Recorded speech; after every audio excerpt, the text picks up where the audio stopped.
ഓം സർവമംഗളമംഗല്യേ ശിവേ സർവാർത്ഥസാധികേ ശരണ്യേ ത്രയംബകേ ഗൗരി നാരായണി നമോസ്തുതേ. ഓം ഹ്രീം ചണ്ഡികായൈ നമഃ. ഓം ഹ്രീം ഷഷ്ഠീദേവ്യൈ സ്വാഹ. ഭാഗവത സോപാനം എന്ന യൂട്യൂബ് ചാനലിൽ ഈ മഹൽ സത്സംഗമത്തിൽ ഇന്ന് നാം ചർച്ച ചെയ്യുന്നത് അനുഷ്ഠാനങ്ങളിൽ വെച്ച് ഏറ്റവും പ്രഥമസ്ഥാനം വഹിക്കുന്ന ഷഷ്ഠി വ്രതത്തിനെയും ഷഷ്ഠി ദേവിയെയും കുറിച്ചാണ്. എല്ലാ മാസവും ശുക്ലപക്ഷത്തിലെ ഷഷ്ഠിക്കാണ് ഷഷ്ഠിവ്രതം നോൽക്കുക. പുത്രലാഭത്തിന്, ദാമ്പത്യത്തിലെ സുഖത്തിന്, വിവാഹമോചനങ്ങളിൽ നിന്ന് രക്ഷപ്പെടാൻ, ഐശ്വര്യമുണ്ടാകാൻ, കുട്ടികളുടെ സന്താനത്തിന്റെ രക്ഷയ്ക്ക് ഒക്കെ വളരെ വളരെ ശക്തിയായിട്ടുള്ള ഒരു ദേവിയാണ് ഷഷ്ഠി ദേവി. ആ ഷഷ്ഠി ദേവിയുടെ ഉത്ഭവവും അതിൻ്റെ കഥയുമാണ് നമ്മൾ ഇന്ന് സ്മരിക്കുന്നത്. ദേവി ഭാഗവതത്തിൽ നവമസ്കന്ധത്തിൽ 46-ാം അധ്യായത്തിൽ വളരെ വിസ്തരിച്ച് ഇതിന്റെ കഥ പറയുന്നുണ്ട്. ആ ദേവി ഭാഗവതം എടുത്തു വെച്ചത് അങ്ങ് നോക്കിയാൽ എല്ലാ ദേവിമാരുടെ ഉള്ളിൽ ഷഷ്ഠി മൂലപ്രകൃതി ആദിപരാശക്തിയുടെ ഷഷ്ഠാംശം എന്നറിയപ്പെടുന്നതാണ് ഷഷ്ഠി ദേവി. വളരെ ശക്തിയാണ്. എപ്പോഴും കുട്ടികളുടെ അടുത്ത് വസിക്കുന്ന ദേവിയാണ് ഷഷ്ഠി ദേവി. അതാണ് അതിന്റെ പ്രാധാന്യം. നമുക്ക് കുട്ടികളെ കുറിച്ചാണല്ലോ പേടി. ആ ഷഷ്ഠി ദേവിയെ ഏൽപ്പിച്ച് സ്മരിച്ചങ്ങൾ നടന്നാൽ കുട്ടികൾക്ക് ഒരാപത്തും വരികയില്ല. അതുകൊണ്ട് സന്താന ഭാഗ്യം ആഗ്രഹിക്കുന്നവരെ, ദാമ്പത്യത്തിൽ പ്രശ്നങ്ങൾ നേരിടുന്നവരെ, വിവാഹം പ്രായമെത്തിയിട്ട് വിവാഹം കഴിയാത്തവരെ, ഇങ്ങനെ തുടങ്ങി പല പ്രശ്നങ്ങളും നമ്മുടെ ജീവിതത്തിലുണ്ട്. വേണ്ടത്ര സമ്പത്ത് കിട്ടാത്തവരെ, ഇങ്ങനെ ജീവിതത്തിൽ എന്തെല്ലാം ആഗ്രഹിക്കുന്നു അത് മുഴുവൻ ഒറ്റ ദേവി ആരാധന കൊണ്ട് നമുക്ക് കിട്ടാൻ കഴിയും. അങ്ങനെ ആ ഷഷ്ഠി ദേവി എപ്പോഴാണ് പ്രത്യക്ഷമായത് എന്നുള്ളതിനൊരു കഥയുമുണ്ട്. സ്വയംഭുവ മനുവിന്റെ പുത്രനായ പ്രിയവ്രതൻ എപ്പോഴും ദേവാരാധനയും ആ തപസ്സുമായി നടക്കുന്ന ആളായിരുന്നു. വലുതായപ്പോൾ ബ്രഹ്മാവ് പറഞ്ഞു ഇങ്ങനെ നടന്നാൻ പറ്റില്ല, വിവാഹം കഴിക്കണം. അങ്ങനെ ആ പ്രിയവ്രതൻ മാലിനിയെ വിവാഹം ചെയ്യുന്നു. എല്ലാവർക്കും പ്രശ്നമുണ്ടല്ലോ, അതുപോലെ അവിടെയും പ്രശ്നമുണ്ടായി. ആ വിവാഹമോചനം, ആ വിവാഹങ്ങൾ കഴിഞ്ഞ് മാലിനിയെ വിവാഹം കഴിഞ്ഞ് അനവധി കാലം കഴിഞ്ഞിട്ടും ആ സന്തതി ഭാഗ്യമുണ്ടായില്ല. പല ബ്രഹ്മയജ്ഞങ്ങൾ തുടങ്ങി പല യജ്ഞങ്ങളും ചെയ്തു, എന്നിട്ടും സന്തതി ഭാഗ്യമുണ്ടായില്ല. അവസാനം കശ്യപൻ തന്നെ എത്തിക്കൊണ്ട് പുത്രകാമേഷ്ടി യാഗമങ്ങൾ അനുഷ്ഠിച്ചു. ആ പുത്രകാമേഷ്ടി യാഗങ്ങൾ കഴിഞ്ഞ് ഹോമം ചെയ്ത ആ അംശം, ആ പായസം ആ മാലിനിക്ക് അങ്ങോട്ട് കഴിക്കാൻ കൊടുത്തു. അങ്ങനെ മാലിനി ഗർഭിണിയാകുന്നു. ആ മാലിനി ആ ദിവ്യമായ ഗർഭത്തിനെ 12 വർഷമാണ് സ്വന്തം ഉദരത്തിൽ കാത്തു സൂക്ഷിച്ചത്. 12-ാം വർഷം ആ മാലിനി അങ്ങോട്ട് പ്രസവിക്കുന്നു.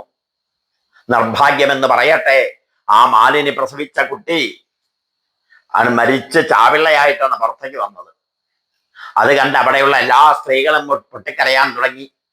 അങ്ങനെ പൊട്ടിക്കരയാൻ അങ്ങ് തുടങ്ങിയപ്പോൾ വിഷമം സഹിക്കാൻ വയ്യാതെ പ്രിയവ്രതൻ ഈ മരിച്ചു കിടക്കുന്ന കുട്ടിയുടെ ശവശരീരം അങ്ങോട്ട് കയ്യിലെടുത്ത് പിടിച്ചുകൊണ്ട് കരഞ്ഞുകൊണ്ട് ശ്മശാനത്തിലേക്ക് അങ്ങോട്ട് ഓടി. ശ്മശാനത്തിൽ നിന്ന് അങ്ങോട്ട് പൊട്ടിക്കരയാൻ തുടങ്ങി.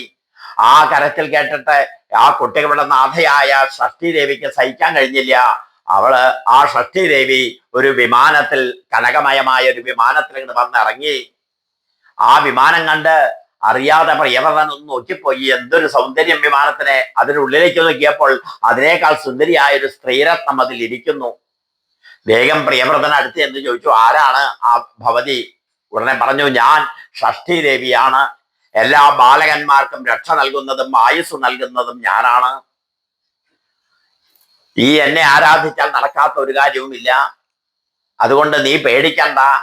ഞാൻ മൂലപ്രകൃതിയുടെ ഷഷ്ഠാംശ എന്നറിയപ്പെടുന്ന ഷഷ്ഠി ദേവിയാണ്.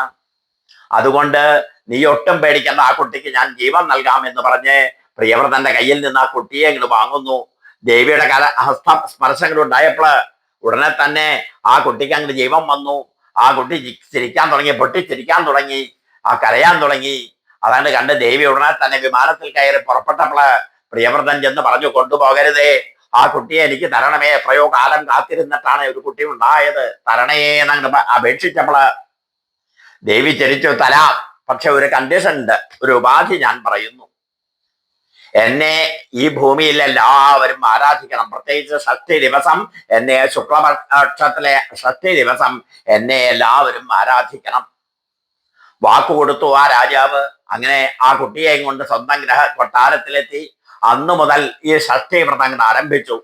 ഷഷ്ടിയുടെ തലേ ദിവസം മുതൽ തന്നെ ചിട്ട അടക്കുകളോടുകൂടി അഭക്ഷ്യങ്ങൾ, ഭക്ഷണങ്ങളൊക്കെ നിയന്ത്രണം വന്ന് എല്ലാ ലൗകിക സുഖങ്ങളും വെടിഞ്ഞുകൊണ്ട് ആ ഷഷ്ടി ദേവിയെ ആരാധനം ചെയ്തുകൊണ്ട് നടത്തുന്ന ഷഷ്ടി വ്രതം അതെല്ലാവരും ചെയ്തോളൂ. അതിന്റെ ദിവ്യമായ മന്ത്രമാണ് ഓം ഹ്രീം ഷഷ്ടി ദേവ്യൈ സ്വാഹ. ഈ ദിവ്യമായ മന്ത്രം എത്ര പ്രാവശ്യം ജപിക്കുക അത്രയും ഭാഗ്യമാണ്. അങ്ങനെ ജപിച്ചു കഴിഞ്ഞു. ആ കുട്ടിക്ക് അങ്ങനെ അതിമനോഹരമായ ഭാഗ്യമുണ്ടായി എന്നുള്ളത്. അതുകൊണ്ട് ഈ ജീവിതത്തിൽ കുട്ടികൾക്ക്, നമ്മളെ കുട്ടികളാണല്ലോ പ്രധാനം. പൈതൃകം എന്ന് പറയുന്ന ഇതിനെ കാത്തു സൂക്ഷിക്കേണ്ട സന്താനങ്ങള്, ആ സന്താനങ്ങൾക്ക് ഐശ്വര്യമുണ്ടാകാൻ, ആയുസ്സുണ്ടാകാൻ, അകാല ബാലമരണങ്ങൾ ഇല്ലാതിരിക്കാൻ ഒക്കെ ഈ ഷഷ്ടി ദേവിയെ ആരാധിക്കണം. ആ ഷഷ്ടി ദേവിയുടെ സ്തുതി വളരെ ശക്തമായൊരു സ്തുതിയുണ്ട്. ദേവി ഭാഗവതത്തിൽ നവമസ്കന്ധത്തിൽ ആ സുന്ദരമായ ആ 58 മുതൽ 67 വരെയുള്ള ശ്ലോകങ്ങൾ ഈ ദിവസം ചൊല്ലേണ്ട ശ്ലോകങ്ങളാണ്. അത് മുഴുവൻ ഞങ്ങൾ ഇതിന്റെ അടിയിൽ ചേർത്ത് കൊടുക്കുന്നുണ്ട്. ഇത് നാളെ വെള്ളിയാഴ്ച ദിവസങ്ങൾ എപ്പോഴും കൃത്യമായി ഇത് ജപിക്കാൻ സാധിക്കുക, അത് മുഴുവൻ എടുത്ത് പഠിക്കുക, മന്ത്രവും സ്തുതിയും എടുത്ത് പഠിച്ചുകൊണ്ട് ഷഷ്ടി ദേവിയെ ആരാധിക്കുക. സ്കന്ദന്റെ ഭാര്യയായിട്ട് അപ്പൊ പറഞ്ഞു, ഞാൻ ഈ ഷഷ്ടി ദേവി എന്ന് പറയുന്നത് ബ്രഹ്മാവിന്റെ മാനസപുത്രിയാണ്, ദേവസേനയാണ് ഞാൻ. ആ ദേവസേനയാണ് ഞാൻ ജനിച്ച ഉടനെ തന്നെ എനിക്ക് പ്രായമായപ്പോൾ ബ്രഹ്മാവ് എന്നെ പിടിച്ച് ആ സ്കന്ദനെ സുബ്രഹ്മണ്യ സ്വാമിക്ക് പത്നിയായി കൊടുത്തു. അങ്ങനെ ഞാൻ ദേവന്മാരെ യുദ്ധത്തിൽ സഹായിച്ചത് കൊണ്ട് ദേവസേന എന്ന പേര് എനിക്ക് കിട്ടി. ഈ ദേവസേനയാണ് എപ്പോഴും ബാലന്മാരുടെ കൂടെയുള്ളത്. ഇങ്ങനെയുള്ള ഐതിഹ്യങ്ങളെ മനസ്സിൽ ധ്യാനിച്ചുകൊണ്ട് ആ ഷഷ്ടി ദേവിയെ എല്ലാ ഷഷ്ടി ദിവസങ്ങളിലും, പ്രത്യേകിച്ച് വെള്ളിയാഴ്ച ദിവസങ്ങളിലൊക്കെ പ്രത്യേകിച്ച് ആരാധിച്ചോളൂ.